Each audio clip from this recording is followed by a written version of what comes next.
this was a formidable missile that came into Pakistan's hands. And that edge that India had, either had or tried to have vis-a-vis Pakistan was lost completely.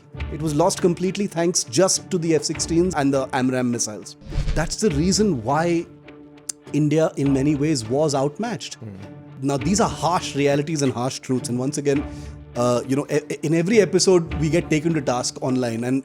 But that's because we tell the truth, so I don't mind about that. On February 27th, you had your Sukhois in the air. You had your Mirages in the air. You had your MiGs in the air. We've got a family of air-to-air missiles that could have been used.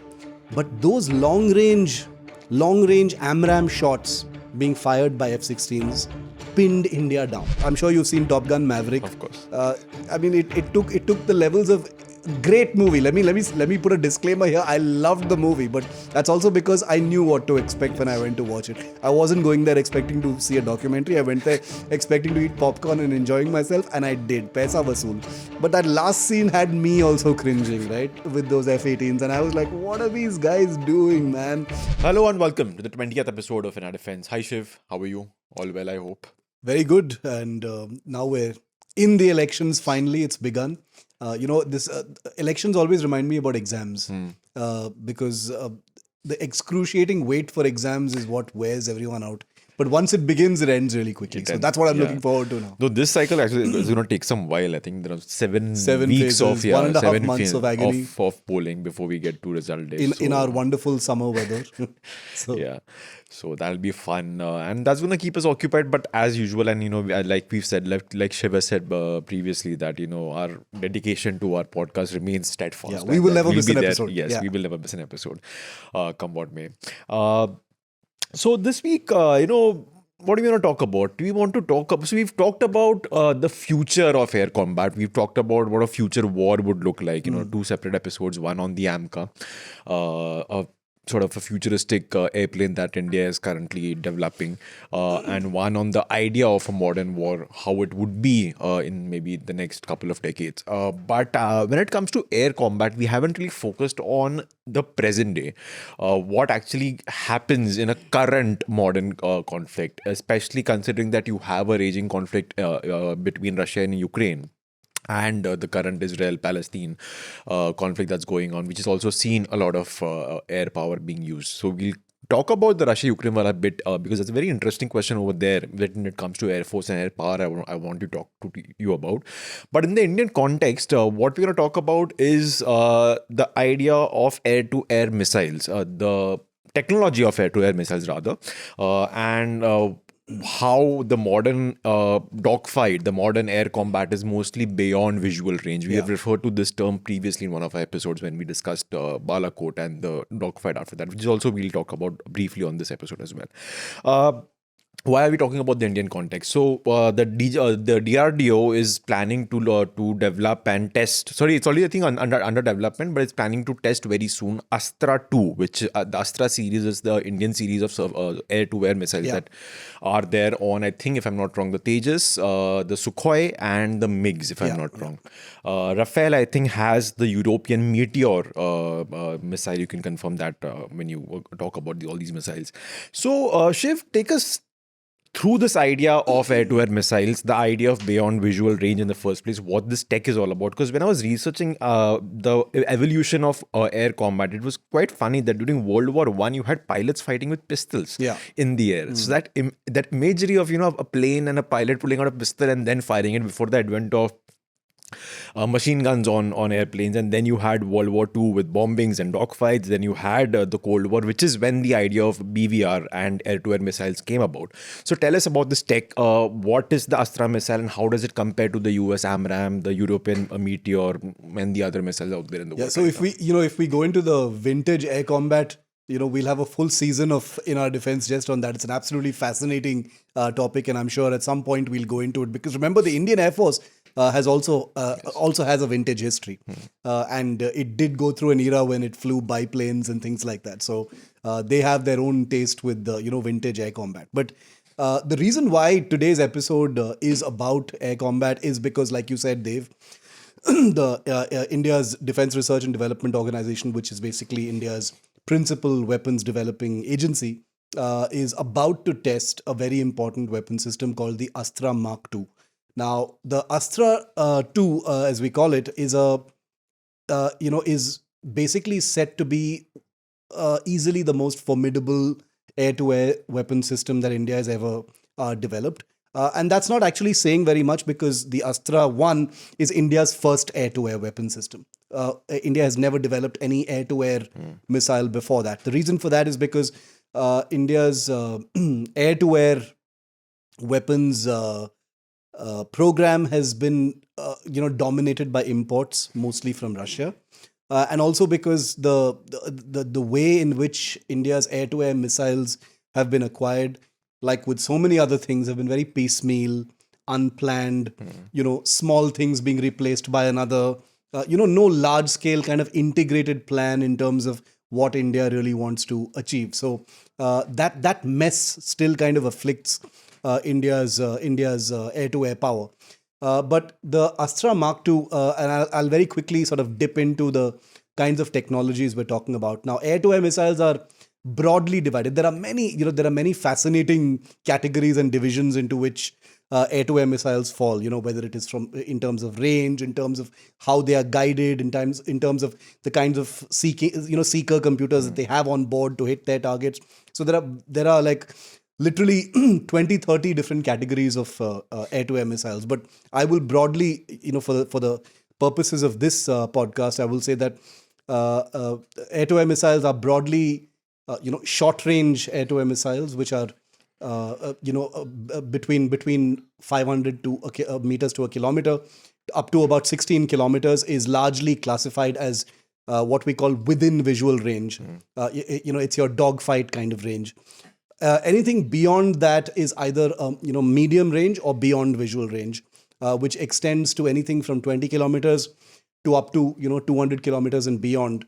Is a large spectrum of beyond visual range, which basically means a range beyond which there is no visual contact between aircraft that you're trying to shoot down. Now, the short range missiles, the dogfight missiles, as we understand them, are largely heat-seeking missiles. These are missiles that are sort of fire and forget missiles, because these are missiles that like the Sidewinder and certain other missiles of that category, which are very, very short range dogfighting missiles. These are basically missiles that have infrared sensors. They detect the heat of the enemy or the target aircraft, and they kind of home in on that target, and then they hit it. So these are basically fire and forget missiles, as they're called, which basically means you fire it and the missile kind of homes in on the target by itself and then hits it. So those are your short range heat-seeking missiles. Beyond that, on the beyond visual range kind of spectrum, you've got radar-guided missiles, active radar-guided missiles, passive radar-guided missiles, semi-active radar-guided missiles. Now, I don't want to jam our listeners with too much of this info. If they're interested in understanding more about these different kinds of guidance, they can look it up. There's good material on the internet. But suffice it to say that the Astra is an active radar-guided missile, which basically means that once this missile is fired, it has a range. The Astra Mark II that's going to be tested for the first time has a range, I am told, in excess of 150 kilometers, which is huge. Now, to give you a bit of a perspective, the Astra Mark I is 70 plus kilometers, which means that it probably has a maximum range of about 80 to 90 kilometers. You're basically nearly doubling that figure to 160 plus kilometers, which takes you into the league of some of the longest range missiles in the world at this point of time. Now, India has had beyond visual range missiles for a long time, but not all of them have been very, very capable missiles. Now, we've had the Russian R-77. We do have, which is still in service, by the way. We have the Israeli Derby missile, which is also in service. It's also a beyond visual range missile. We've got the Meteor, like you mentioned now, which is a missile which has ranges in excess of 200 kilometers. Wow. It's a very, very long range missile. And now you've got the Astra that's coming in. Now the Astra Mark II kind of gets somewhere into the league of the Meteor. Okay, not close, but into that kind of range capability. And the reason why it's really, really important to have capable long-range missiles is contrary to what happened post-Balakot, even though that was a kind of very within visual range kind of fight, and contrary to what's happening in over Ukraine, where you're actually seeing air combat.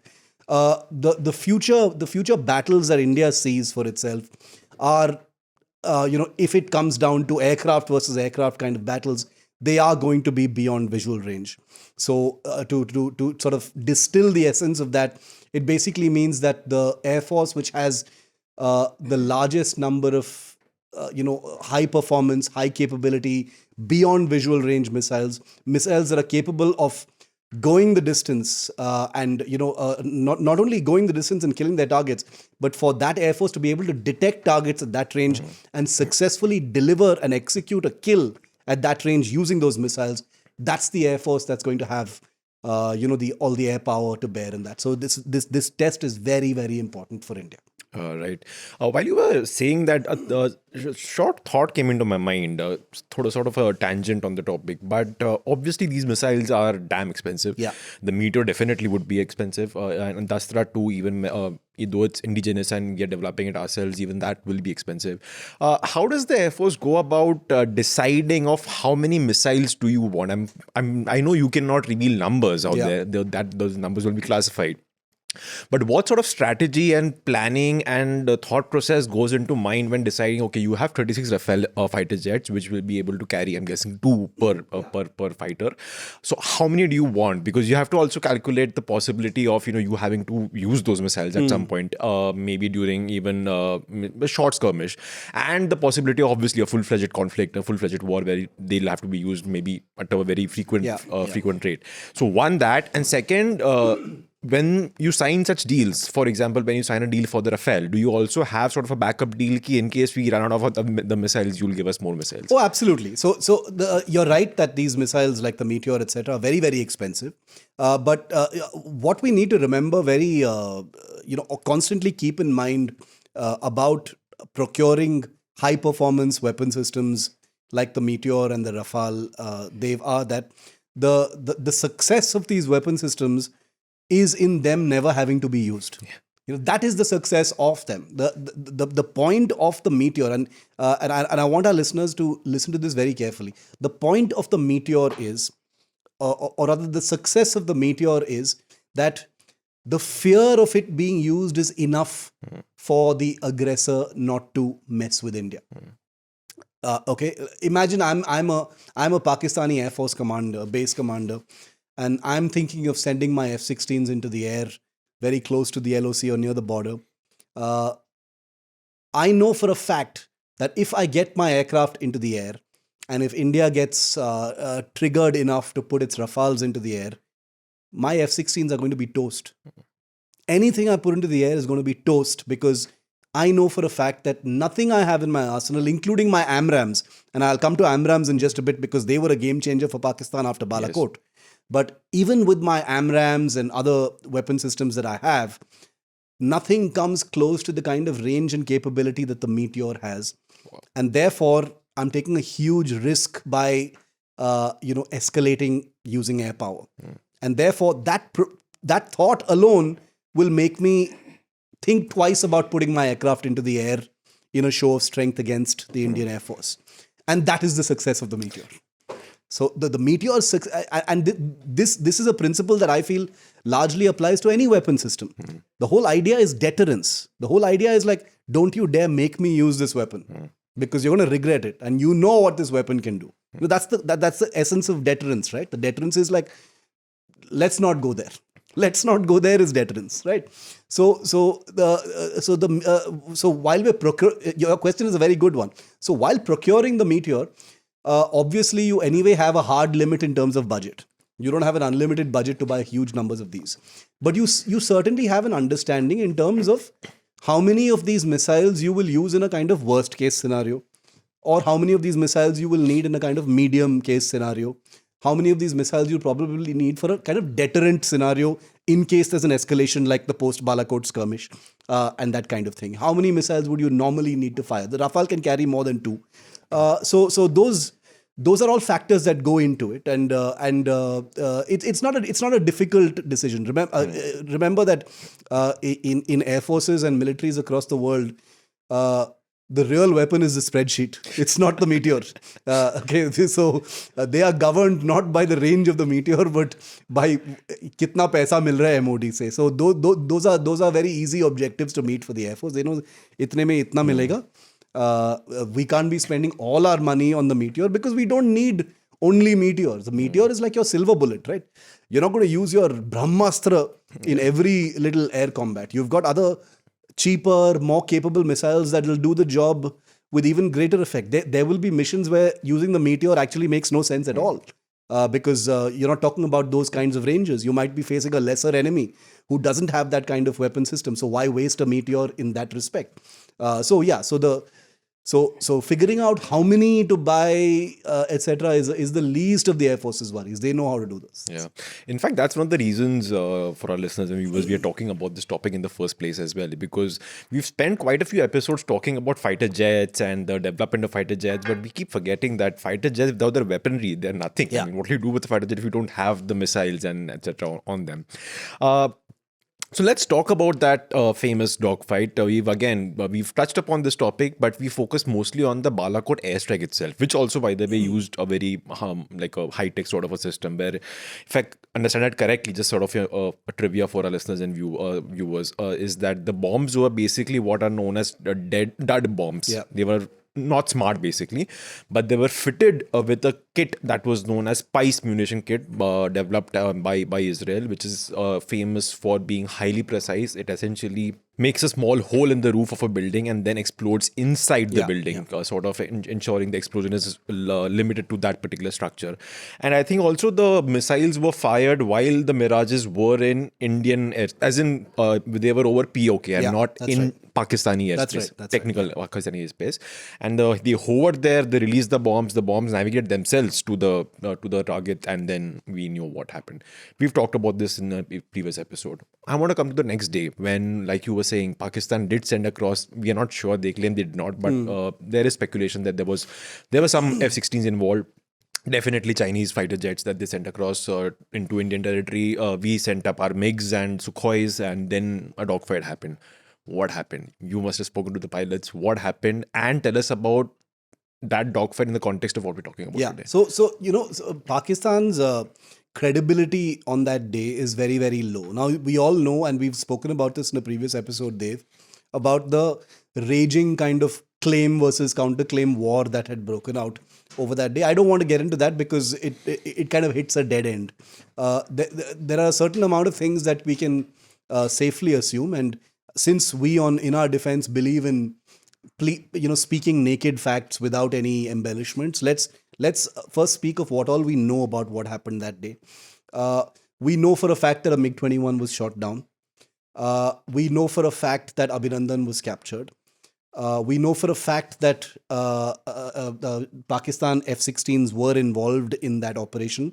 And it's important to say this because Pakistan has denied the use of F-16s, and the wreckage of an AMRAAM missile, which was displayed at that famous press conference, is proof that F-16s were used because no other aircraft in Pakistan's inventory uses those fighters. We have not seen an F-16 wreckage in Pakistan, and Pakistan denies that anything was shot down on their side. Even though the Indian Air Force has said they've seen an enemy aircraft track disappearing on radar. That is the Air Force's proof of a loss. My own internal understanding and inquiries within the force and within agencies that deal with these sorts of things suggest, and I've been taken to task for saying this before, but I will say it again, is that it was not an F-16 that was shot down, it was a JF. It was a Chinese fighter that was shot down and not an F-16. But then, like I said, it's kind of pointless to continue saying this because time has passed, and if they could hide it then, they can most certainly hide it now. So let's not get into that. That doesn't really make a difference. Like we said in our previous episode, the intent of Balakot was about imposing a sense of restlessness and fear in Pakistan, and that was not eroded by what happened on February 27th. Now, coming to February 27th, Pakistan's so-called retaliatory attack. Again, we've got to be very honest with ourselves about what happened that day, because beyond the exhilaration of oh my God, an air combat confrontation taking place, February 27th, and you and I have been very honest on this podcast about February 27th. It was not a good day for India. In fact, it was a terrible day for India, because not only was our pilot shot down in enemy territory, a helicopter also went down because of an accidental, wrong targeting, friendly fire of a helicopter in Budgam near Srinagar. But beyond that, there were larger lessons to learn which pertain to our topic of the day, which is air-to-air missiles. Now, just a little flashback to give our listeners some context as to why I'm talking about air-to-air missiles in the context of February 27th. Starting from the 1965 war. The 1965 war was the first quote-unquote high-tech war that was fought between India and Pakistan. It was also the first Air Force, air battle that was fought between India and Pakistan, Dev. And in that, India was completely outmatched in terms of tech. India had, Mystiers and Hunters and aircraft of that kind, Nats and things like that. Medium performance aircraft, whereas Pakistan had top of the line American jets like the Starfighter and Super Sabre and things like that. Really, really frontline cutting edge aircraft with good weapon systems and stuff. Now, the 1965 war was a huge wake up call for India. It realized that Pakistan, as a smaller country, is able to keep the heat on India in an air battle because it's able to get better technology from the United States. This was a time of, India, Russia, Pakistan with the United States. Now, after the 65 war, India very rapidly decided that it needs to completely change its policy as far as tech. And no matter what happens, no matter what the cost, it has to have a air power technology edge vis-a-vis Pakistan.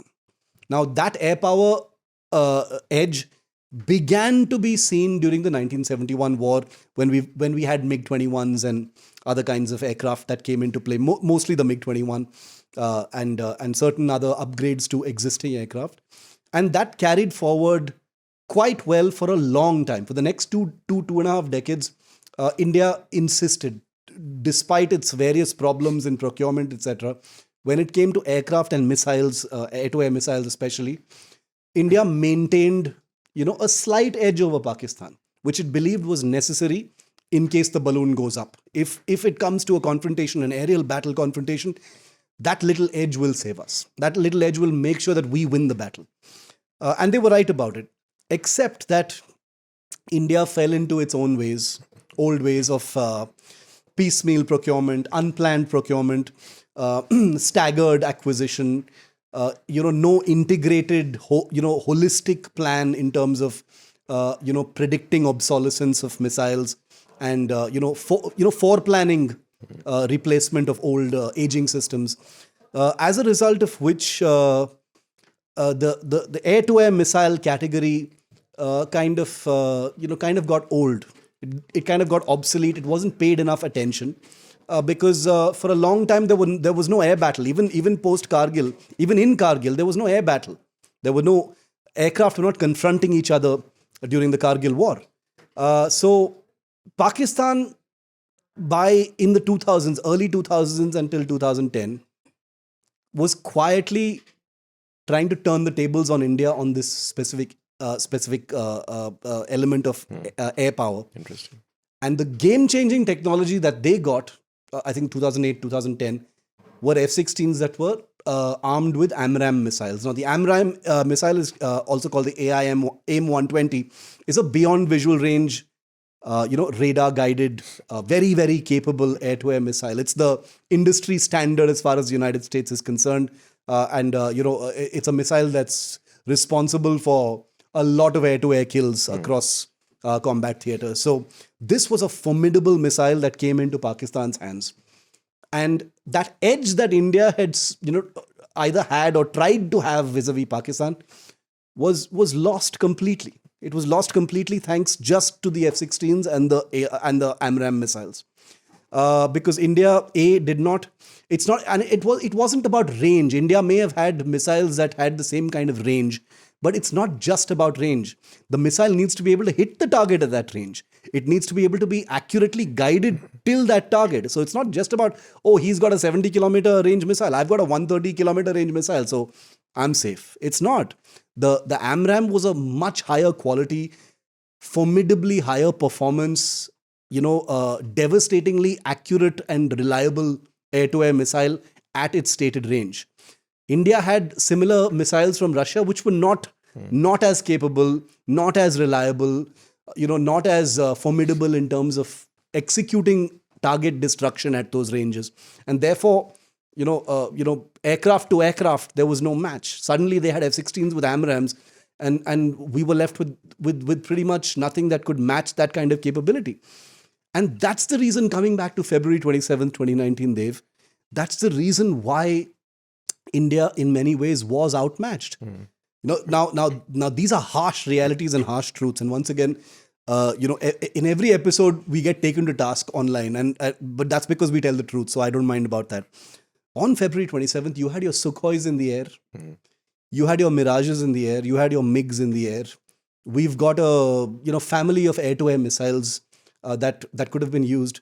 But those long-range AMRAAM shots being fired by F-16s pinned India down. Okay. They pinned India down because we did not have anything of similar reliability for those long-range missile shots to put a similar kind of air power pressure on Pakistani fighters. As a result of which, when their F-16s, and they lied about the use of F-16s, remember that, because they wanted to make it look like, no, we've not used F-16s, because America doesn't want Pakistan to use F-16s against India, because India is their friend and ally and customer, etc., etc. But Pakistan did use those missiles, and that's one of the reasons why the dynamic of that confrontation was very, very different. It's an uncomfortable truth, but it's the truth. It's the truth. Now, none of this means that Abhinandan Vartaman did not, was not gallant and didn't do something really brave and didn't shoot down a Chinese fighter. This doesn't mean any of those things. I'm just saying that India was at a significant disadvantage on that particular day because we didn't have anything that could take on something like an AMRAAM from an F-16. And it's a shame because even the air chief of that time, and some might be a little alarmed that I'm saying this now, but the air chief of the day, Air Chief Marshal B.S. Dhanwar, he himself said it. Don't you remember, Dev, when he said things would have been very different if the Rafale and the Meteor had been in service? Yes. What did he mean by that? That's exactly what he meant.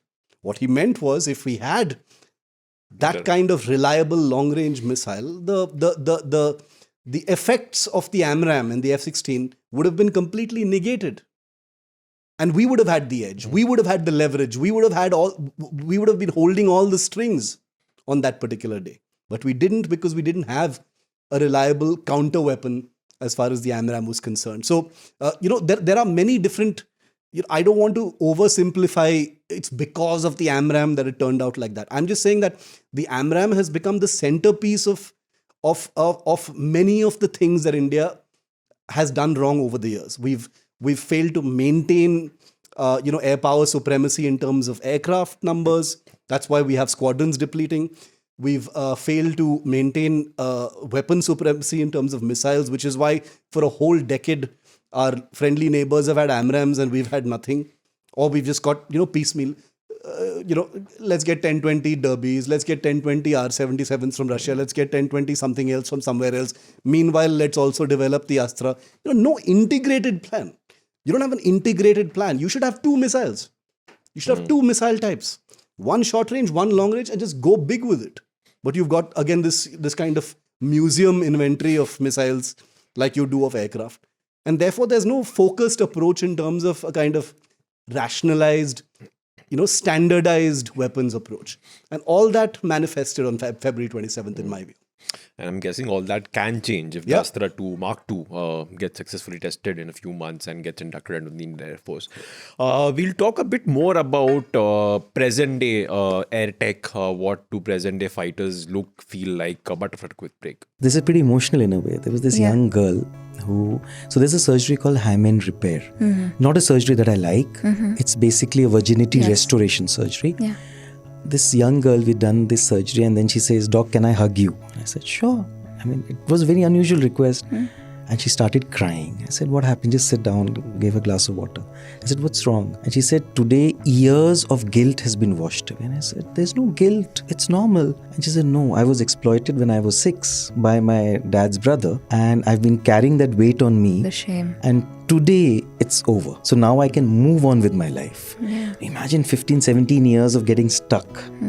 And now able to move ahead. Yeah, actually, when we hear of hymen reconstruction, very often we're very judgmental of it. Sadly. That, we're promoting patriarchy true. purity amongst women and The oppression. sad part, it is the guys who are responsible for this.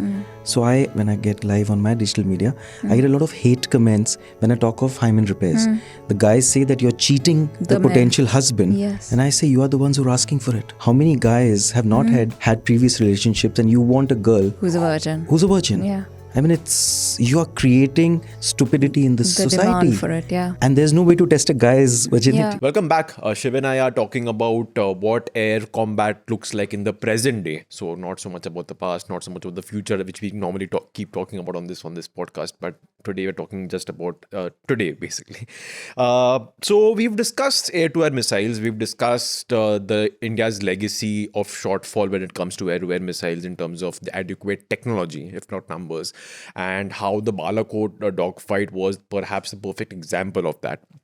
Shiv explained that very vividly just before the break. And, I'll tell you just as an aside, I'm quite surprised with the level of interest even I've been able to have on this episode, because initially I did not think air-to-air missiles would be this big a deal, but you've just explained in the first half of this episode just why they're such a huge huge deal for air forces across the world, and why India needs to have a very capable air-to-air missile, which it currently does not, except the Meteor, but that's in small numbers, and which I'm guessing can only be used by the Rafale fighter jet. Tell us, Shiv, what does a modern day cockpit look like? Modern day as in present day.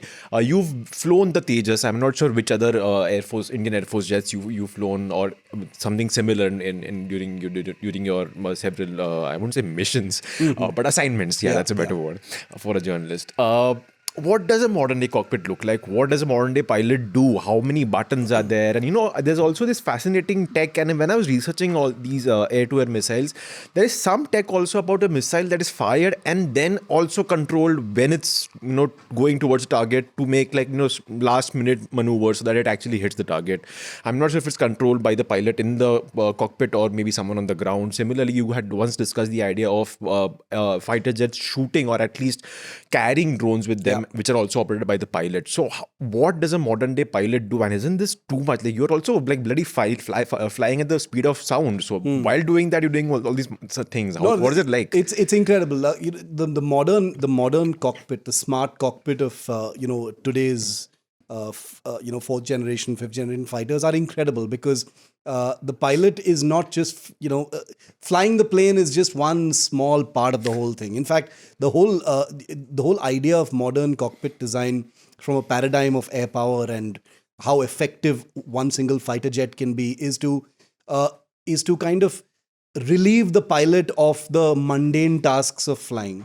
Make the aircraft intelligent enough to conduct all the usual tasks of flying beyond just your autopilot and things like that. But to allow the pilot to really be a war fighter, to be a warrior and not plain chalane wala.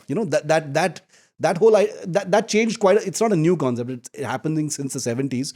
But the idea is to make the pilot a much more effective, and aggressive kind of, a sort of vehicle of damage and destruction, rather than someone who's just flying an aircraft in the air. Now, pilots have all kinds of things in the cockpit that make their job a whole lot easier, because modern fighters are smart. They've got incredible flight computers that are capable of making the aircraft almost completely autonomous, leaving the pilot only to do the real work, which is mission and detection and using sensors and weapons and things like that. Now you've got all of our viewers will know largely what a cockpit looks like. You've got a whole bunch of screens in front of you, a lot of information popping out from all over the place. You've got lots of switches and dials and things like that. You've also got smart helmets. Now you've got helmets, helmet mounted sights and smart helmets that pilots wear these days, where all of that information is being beamed through computers onto your helmet, which basically means that you don't even need to look down. Earlier there used to be something called head down work, which is you look down at your screens and do the work, and then you fly the plane. Now a pilot doesn't even need to look at his displays or screens, because all that information that he or she needs is there on that helmet or the head-up display or whatever it is. So it's very, very smart. You know what weapons you have. What your sensors are looking at. You've been able to program all your sensors to alert you in case it detects a certain thing. What your radar sensitivity is, what your infrared search and trackers are. It's an incredible integrated kind of experience, and it's intimidating. Because one would think that this puts a lot of load on the pilot, and it does. But one of the challenges of modern aircraft design and cockpit design is to reduce the load on the pilot. Remove things from the screens that the pilot doesn't need to see. How do you make your flat screen displays on the helmet so smart that it intuitively, as per the mission or as per the moment in that mission, only gives the pilot what he or she needs to see at that particular point of time. So these are all AI tech, prerogatives that are coming into play right now. But the cockpit itself is an evolving part of all aircraft, and it's an incredible thing. Now, the Astra, the Tejas cockpit is also a very modern cockpit, comparable to some of the best in the world. It needs to get better because it's an existing kind of cockpit, but it will become much, much better in the AMCA and the Tejas Mark II and things like that. I've flown a range of fighters, so I've seen a whole bunch of cockpits. I've seen the Rafale cockpit, I've seen the Gripen cockpit, I've seen the MiG-35 cockpit, I've seen the F-16 cockpit, the F-18 cockpit as well. So these are all sort of comparable. These cockpits are largely comparable in terms of what they demand from the pilot and what they give the pilot for their warfighting. So, but there's a long way to go in terms of cockpits. Yeah. Another point about air combat that I want to discuss on this episode.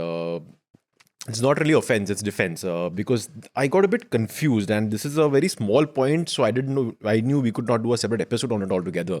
But I think this is a good time to talk about it. Can you just take us through the different kinds of missile defense systems you have? Because you have the ballistic missile defense systems, then you also have surface-to-air missile systems, which are also kind of defense systems. Yeah.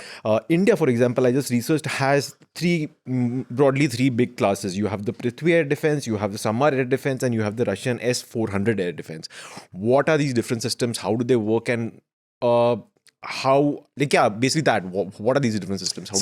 An anti-missile system is a different animal from a air defense system. Now, when you think of an air defense system, you're thinking of surface-to-air missiles, right? Now, surface-to-air missiles are categorized by their capability and their range. Now, let me just list for you, and then our viewers, and you will understand what our air defense systems look like. We've got the Akash air defense system. We've got the Spider air defense system, which is an Israeli system. We've got the S-400 air defense system. Now, the S-400 is an air defense system which carries two different kinds of missiles, capable of hitting enemy aircraft, drones, helicopters, and also slow-moving cruise missiles at pretty long ranges. Now, the reason why the S-400 is a very capable system is because it has a very, very high detection range, and it has a very high kill range in terms of how far the target is before it can be detected and engaged. The Akash and certain other air defense systems that we have are slightly shorter range, so they're used right at the end. They're kind of almost like terminal defense systems. Now, an anti-ballistic missile or an anti-missile system is a completely different thing. These are also surface-to-air missiles, but these are missiles designed to kill other missiles, which means that the technology and the engineering and the design that goes into an anti-missile system is a completely it goes into new realms of rocket science, because here you've got a layered system. Let's take India's since you mentioned the Prithvi air defense and the advanced air defense system. These are two missiles which are part of a layered ballistic missile defense system, which basically means that depending on what kind of enemy ballistic missile is fired at you, one of these missiles will basically be launched to engage and hit that missile. Now remember, you're launching a missile to hit a missile, not an aircraft. Hitting an aircraft is a completely different thing. For that, you have the S-400 or the Akash or the Spider and things like that. But to hit a missile which has a different kind of speed, a different kind of energy, a different kind of trajectory, has a warhead, the kind of kinetic technology you need is very, very different. Now, there are two kinds of engagement in an anti-ballistic missile system. There's endo-atmospheric, which is you're hitting the missile after it has re-entered the atmosphere. There's exo-atmospheric, which is a very, very high altitude kind of interception, and this is for long-range ballistic missiles. So India has it's a work-in-progress anti-ballistic missile system that is being kind of rolled out in different layers. But it's important not to see an anti-ballistic missile system as one system. It's a bunch of different missiles of different ranges and capabilities designed to integratedly look at the threat and decide which one is best to go and engage that particular weapon. The Akash and the S-400 are single systems, capable of hitting aircraft, helicopters, drones, that kind of thing. Right. Very interesting. Let's, as the final thought, move to a theater of war where all these systems are kind of being used. Your air-to-air missiles, your surface-to-air missiles, your ballistic missile shields. The Russia-Ukraine conflict. This is also, once again, a thought that I've always meaning to discuss with you, but does not make for a larger episode, so I had been saving it. I think this is the perfect episode to talk about this. I want to actually go back to the start of the war, because this question still, till this date, remains shrouded in mystery, is where the hell was the Russian Air Force in the initial few months of the war? There was so much speculation back then. I remember Abhishek Bhalla and I, in the season 1 of this podcast, discussed that at length. He had his own theories, but it was still, the fog of war was still there, so even he was not very sure of what exactly was going on. Now we have the benefit of the hindsight. You've reported on the war extensively, you've been reading about it, and you also have your 20 years of experience to kind of give you an insight. The reason I asked that, because as an Indian, I would be a bit concerned, because that was one of the few theories early on, that the Russians weren't very confident of their Air Force, because they were a bit like, bhai, aging Air Force, I'm not sure whether it'll hold up against Ukraine's comparatively modern equipment, which is, of course, being supported by NATO. Yes. For me, someone from India whose Air Force is predominantly Russian, that was a bit of a worry back then. So I don't know if I should still be worried. And you're not the only one.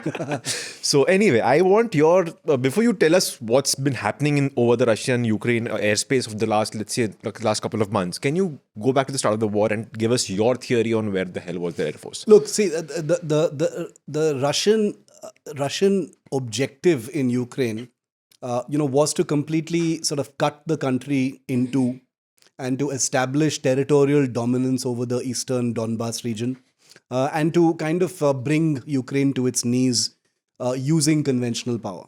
We heard all the saber-rattling that Russia did as far as nuclear weapons were concerned, but that never happened, thankfully. But they brought a huge amount of conventional weaponry to bear. Now, the question you're asking is about why air power wasn't used. Now, Russia's strategy wasn't to take over Ukraine, because Ukraine, as most people would have known by now, is a huge country. It's not a small country. It's a massive country. Now, of course, Russia is way, way bigger. But I'm just saying that it was never Russia's objective to take over the entire country. It was to occupy large parts of Ukraine, completely divide one part of it and establish territorial Russian dominance, which is the eastern bit, which they have in fact successfully done. But the reason why air power, in my view, was not used, and remember the early days, Dave, that if you remember the conversations that were happening in our coverage of Ukraine, was Ukraine wondering where that air power is going to come from for itself. They were saying, we're expecting air attacks from Russia, but and that's why we need these F-16s or these F-18s. Which NATO, country is going to give us these air force?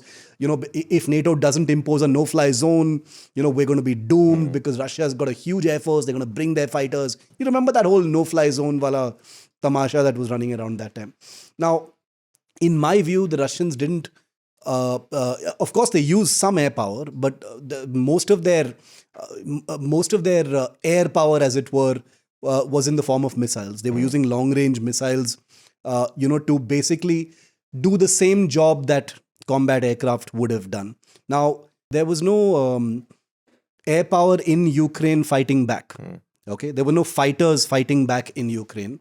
That was one of the reasons why the Russians did not feel the need to send air power in, because they were what fighter aircraft and bombers could do, they were achieving that using pretty accurate missile systems. Point number 2 is Russia was watching very closely whether a no-fly zone is imposed. If a no-fly zone was imposed, it basically meant that NATO was willing to escalate from its end and not only impose a no-fly zone, but signal that it probably would supply fighter aircraft, etc., to Ukraine. There was all this talk of training Ukrainian pilots, Poland or Germany sending in their, fighter aircraft, etc. None of that stuff happened.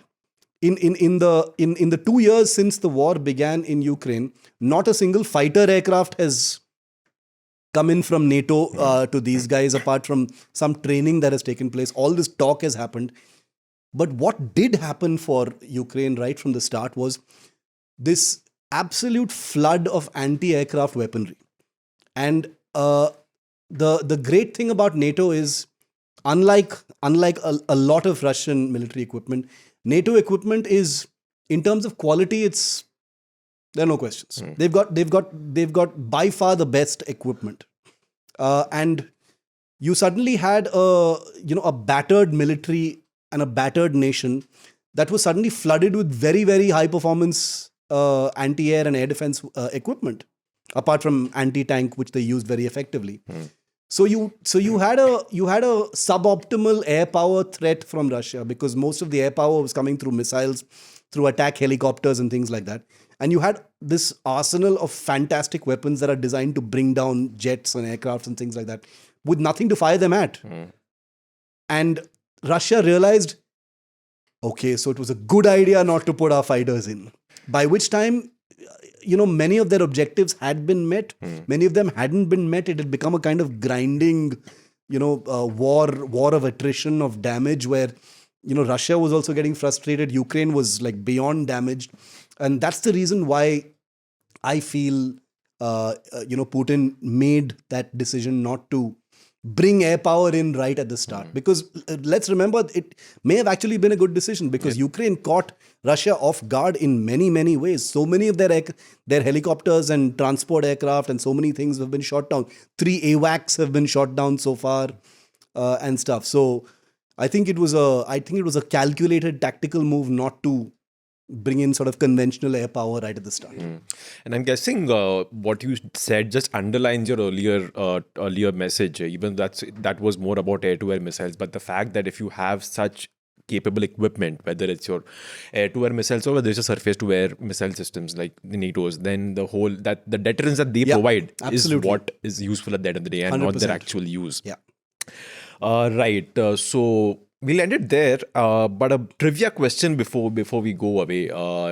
We were talking about air-to-air combat. We were talking about air-to-air missiles, dogfights, etc.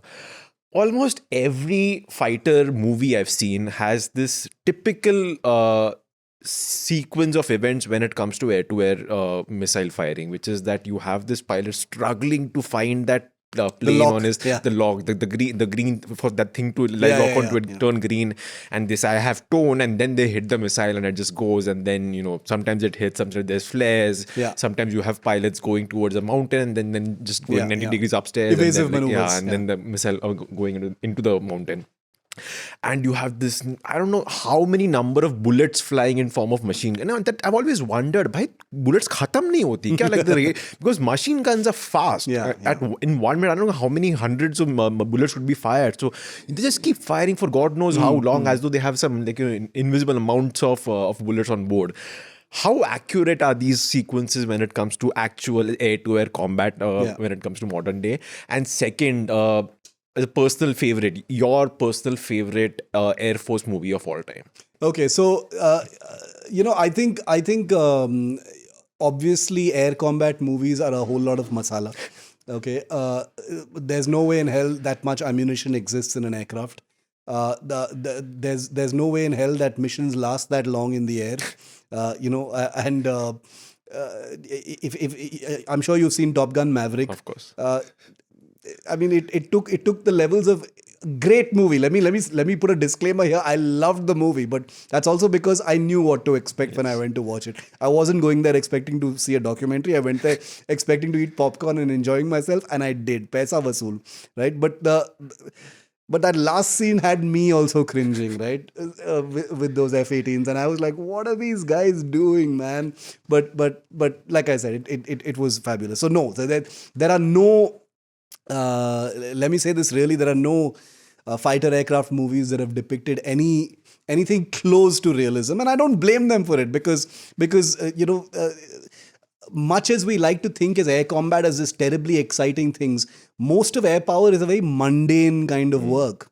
When confrontations happen, obviously there's a lot of adrenaline and things like that, but it's very difficult to capture what actually happens. And even in air combat confrontations, it's not like you're always constantly in their sights and those World War II style dog fights and chasing each other loop to loop and I've got a lock and stuff like that. Those are probably very, very brief sort of moments in the modern kind of context. But my favorite movie, favorite air combat movie would still have to be Top Gun. It's not an Air Force movie; it's a Navy movie. Yes. Yeah, if I call it an Air Force movie, I'll be killed. Don't get there. But yeah, it's a Navy movie. But yeah, I mean, you can't do better than that.